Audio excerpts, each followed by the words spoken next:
Good morning students. Electromagnetic induction या विद्युत चुम्बकीय प्रेरण के चैप्टर में आज हम लोग कुछ और टॉपिक डिस्कस करेंगे। तो चलिए शुरू करते हैं। पहले स्टार्ट करते हैं लंबी परिनालिका का स्वप्रेरकत्व in self induction of a long solenoid. Solenoid के बारे में आप लोग जानते हैं, तो इसका स्वप्रेरकत्व कितना होता है और कैसे हम निकालते हैं इसको पढ़ेंगे। तो माना एक लंबी वायु क्रोड का मतलब कि इस परिनालिका के अंदर कुछ नहीं रखा है, वायु है, L लंबाई की है तथा इसका परिच्छेद क्षेत्रफल A है।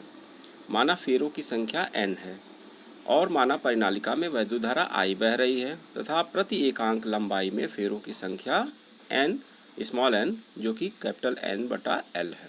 यानी कुल फेरों की संख्या को हम लंबाई से भाग देंगे तो एकांक लंबाई में फेरों की संख्या मिल जाती है। परिनालिका के भीतर चुंबकीय क्षेत्र कितना होता है, B बराबर μ0 Ni। तो यह μ0 n का मान रखेंगे तो μ0 कैपिटल N/L I के बराबर होगा, यानी μ0 N/Li। अब प्रत्येक फेरे से संबद्ध चुंबकीय फ्लक्स कितना होगा, चूँकि phi = BA होता है, B हम लिख चुके हैं और A हमको पता है, तो phi = B × A करेंगे, यानी μ0 N/Li × A। अब परिनालिका से बद्ध चुंबकीय फ्लक्स यानी प्रत्येक फेरे से हमने निकाल लिया। अब कुल परिनालिका से निकालने के लिए हम क्या करेंगे, उसमें फेरों की संख्या से गुणा कर देंगे, यानी N phi = N μ0 N/Li A के बराबर होगा। तो यहाँ पे देखिए N दो बार आ गया तो N और N स्क्वायर हो जाएगा, यानी μ0 N² I × A/L होगा। अतः परिनालिका का स्वप्रेरकत्व क्या होगा, L बराबर N phi/I। तो N phi/I, N phi का मान रखेंगे तो μ0 N² A/L I और I कट जाएगा। यहाँ से देखिए N phi का मान क्या है, μ0 N² IA/L। तो इसको हम यहाँ पे रखेंगे तो I से भाग देंगे तो I कैंसिल हो गया, यानी L जो होगा μ0 N² A/L। यानी यह विद्युत धारा पे जो प्रवाहित विद्युत धारा है उस पे यह डिपेंड नहीं करता है। कुंडली में संचित स्थितिज ऊर्जा यानी energy stored in A coil. तो क्वाइल में कितनी एनर्जी स्टोर्ड होगी, कुंडली में अति सूक्ष्म आवेश dq प्रवाहित कराने में बैटरी द्वारा किया गया कार्य कितना होगा, dw बराबर -E × dq। ठीक, क्योंकि यह उसके विरुद्ध कार्य करता है तो इसलिए -E × dq होगा। E का मान -LdI/dt होता है और एक माइनस पहले से है तो यह हो जाएगा LdI/dt × dq। ठीक, अब LdI को हम अलग करेंगे और dq/dt को लिखेंगे अलग से, तो यह इसको कंबाइन करके तो LdI dq/dt यह हो जाएगा LIdI।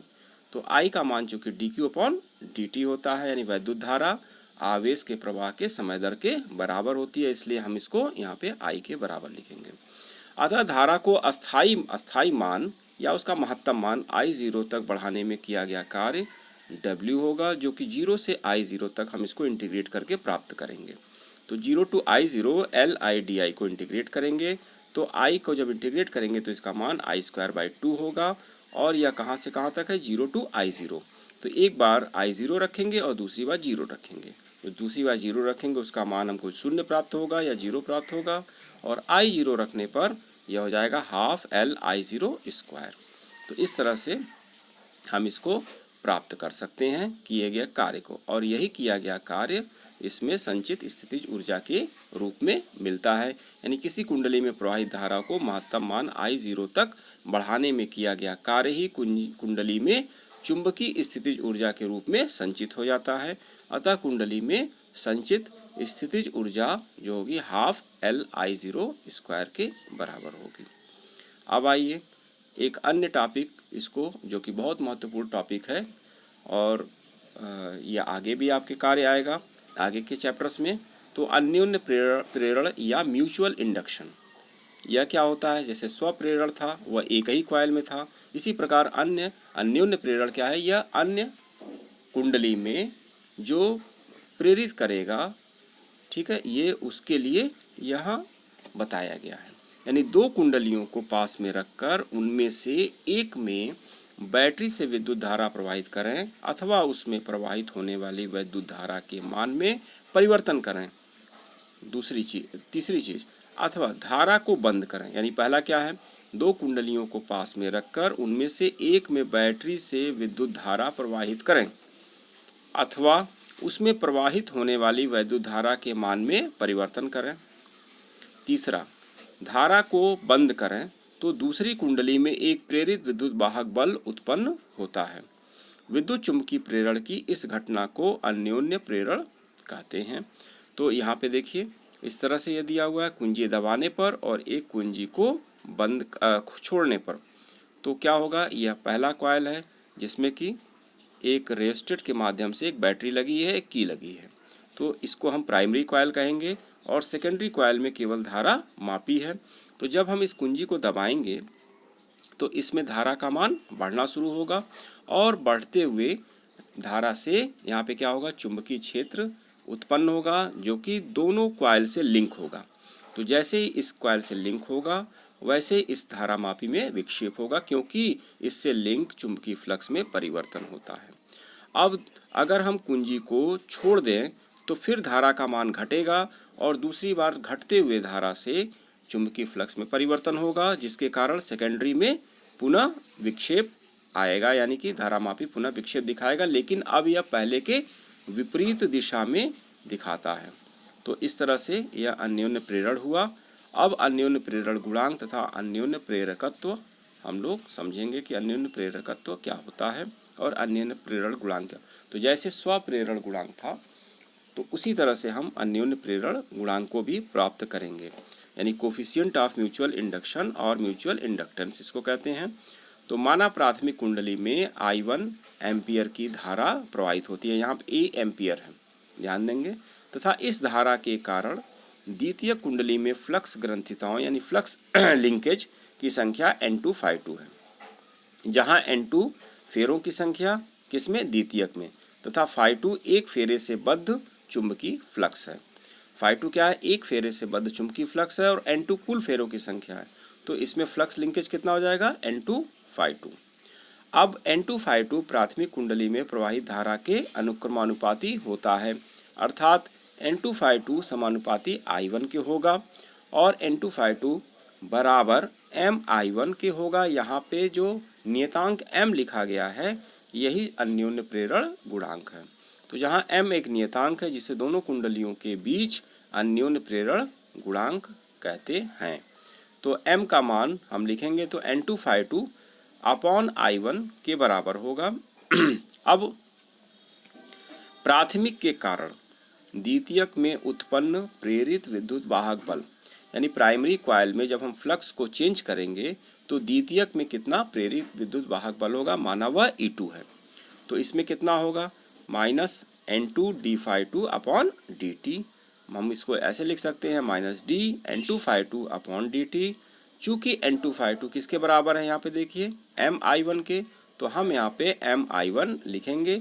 तो E2 is equal to minus d MI1 upon dt। इस तरह से यह माइनस M di अपॉन dt के बराबर होगा। अब यहाँ पे माइनस MDI/dt या E2 यानी कि दूसरे द्वितीयक में उत्पन्न प्रेरित विद्युत वाहक बल हमको प्राप्त हुआ। अब M बराबर minus E2 di1 upon dt के रूप में हम इस तरह से M को लिख सकते हैं। देखिए यहाँ पे M है, इसको इस साइड ले आएंगे तो कितना हो जाएगा, M बराबर माइनस E2 अपॉन di अपॉन dt। अब यहाँ पे जो है, यहाँ पे देखिए, यहाँ पे I1 छूट गया, यहाँ पे I1 आप लिख लेंगे। तो M बराबर minus E2 di1 upon dt। अगर di1 अपॉन dt 1 हो तो M किसके बराबर होगा, E के बराबर, या संख्यात्मक मान के रूप में, संख्यात्मक रूप में। तो यानी एकांक समय में यदि धारा एकांक हो तो यानी इसका मान एकांक समय में प्रवाहित धारा का मान 1 हो तो हम यहाँ पे क्या करेंगे, M बराबर E लिखेंगे। इसका मतलब कि दो कुंडलियों के बीच अन्योन्य प्रेरण गुणांक किसी एक कुंडली के उस प्रेरित विद्युत वाहक बल के संख्यात्मक मान के बराबर होता है, जो कि दूसरी कुंडली में धारा परिवर्तन की दर एकांक होने पर उत्पन्न होता है। यानी यहाँ पे जब धारा परिवर्तन की दर एकांक होगी तो यहाँ पे जितना प्रेरित विद्युत वाहक बल होगा वह उसके अन्योन्य प्रेरण गुणांक के बराबर होगा। तो इस प्रकार से हम अन्योन्य प्रेरण गुणांक को निकाल लेते हैं। एक बार इसको फिर से समझ लीजिए कि दो कुंडलियों के बीच अन्योन्य प्रेरण गुणांक किसी एक कुंडली के उस प्रेरित विद्युत वाहक बल के संख्यात्मक मान के बराबर होता है। यानी किसके बराबर होता है? एक किसी भी कुंडली में उत्पन्न प्रेरित विद्युत वाहक बल के बराबर, जो कि दूसरी कुंडली में धारा परिवर्तन की दर एकांक होने पर उत्पन्न होता है। यानी धारा परिवर्तन की दर एकांक कर देंगे तो जो विद्युत वाहक बल उत्पन्न हुआ वह उसके म्यूचुअल इंडक्टेंस के बराबर होता है। इसका मात्रक भी हेनरी होता है और सिंबल एच होता है। इस प्रकार से यह हम लोगों ने म्यूचुअल इंडक्टेंस और म्यूचुअल इंडक्शन को पढ़ा और समझा। अब एक इसमें और है, जैसे हम लोगों ने स्वप्रेरकत्व के लिए पढ़ा था कि अन्योन्य प्रेरकत्व पर क्रोड के पदार्थ का प्रभाव, यानी अगर क्रोड हम उसके बीच में क्या रखते हैं उसका क्या प्रभाव पड़ता है, तो निश्चित रूप से उस पर प्रभाव पड़ता है। तो आइए इसको समझें कि कुंडलियों में लौह चुंबकीय पदार्थ जैसे लोहे की क्रोड रखें अथवा दोनों कुंडलियों को एक ही क्रोड पर लपेट दें तो द्वितीय कुंडली एस सेकेंडरी में प्रेरित विद्युत वाहक बल का मान बढ़ जाता है, जिससे कुंडलियों में अन्योन्य प्रेरकत्व का मान बढ़ जाता है। ठीक, तो प्रेरित विद्युत वाहक बल बढ़ते ही अन्योन्य प्रेरकत्व का मान बढ़ जाएगा और इसमें मुलायम लोहे के प्रयोग से अन्योन्य प्रेरकत्व का मान बहुत बढ़ जाता है, जिसको हम सॉफ्ट आयरन कोर कहते हैं। तो सॉफ्ट आयरन अगर हम रख देते हैं तो उसमें अन्योन्य प्रेरकत्व का मान बहुत बढ़ जाता है। अब इसके बाद हम लोग इस चैप्टर में कुछ क्वेश्चन करेंगे और अगर कुछ बचा है तो उसको भी हम लोग डिस्कस करेंगे। तो अगले टर्न पे हम लोग क्वेश्चन इसका करेंगे, कुछ सॉल्व करेंगे न्यूमेरिकल। तो इसको आप अपनी कॉपी में नोट कर लेंगे और एक बार पुनः इसको पढ़ेंगे और समझेंगे। आज के लिए इतना ही, धन्यवाद।